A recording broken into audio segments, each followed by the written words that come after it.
এখানে একটা ফর্ম দেখছি আমার দাদার, এখানে অসীম মণ্ডল, পিতা অধীর মণ্ডল। এখানে এপিক নাম্বার নাই, আবার 2002 সালে নাম ছিল। ঠিক আছে, এইবার এইখানে আসলাম। এইখানে দাদা অসীম মণ্ডল লিখলাম, নির্বাচকের নাম, এপিক নাম্বার নেই 2002 সালে, এখানেও লেখা হলো না। এইখানে আছে আত্মীয় হচ্ছে দাদার অসীম মণ্ডলের 2002 সালে ছিল আছে অধীর মণ্ডল। হ্যাঁ, এখানে যে অধীর মণ্ডল, দেখো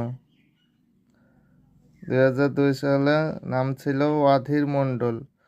অধীর মণ্ডল, এখানে সম্পর্ক কি? এই অধীর মণ্ডলের সঙ্গে এই যে সম্পর্ক আছে এইখানে পিতা,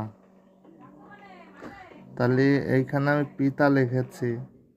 অনেকে এইখানে আবার নিজ বলে লিখছে, এটাকে আমি ভুল লিখলাম না আমি সঠিক লিখলাম সেটাই বুঝতে পারছি না। যদি কেউ একটু জেনে থাকো কোনো বিএলও, তাহলে আমাকে একটু সহযোগিতা করবে। এটা কি এইখানে নিজ হবে নাকি পিতা লিখে আমি ভুল করলাম?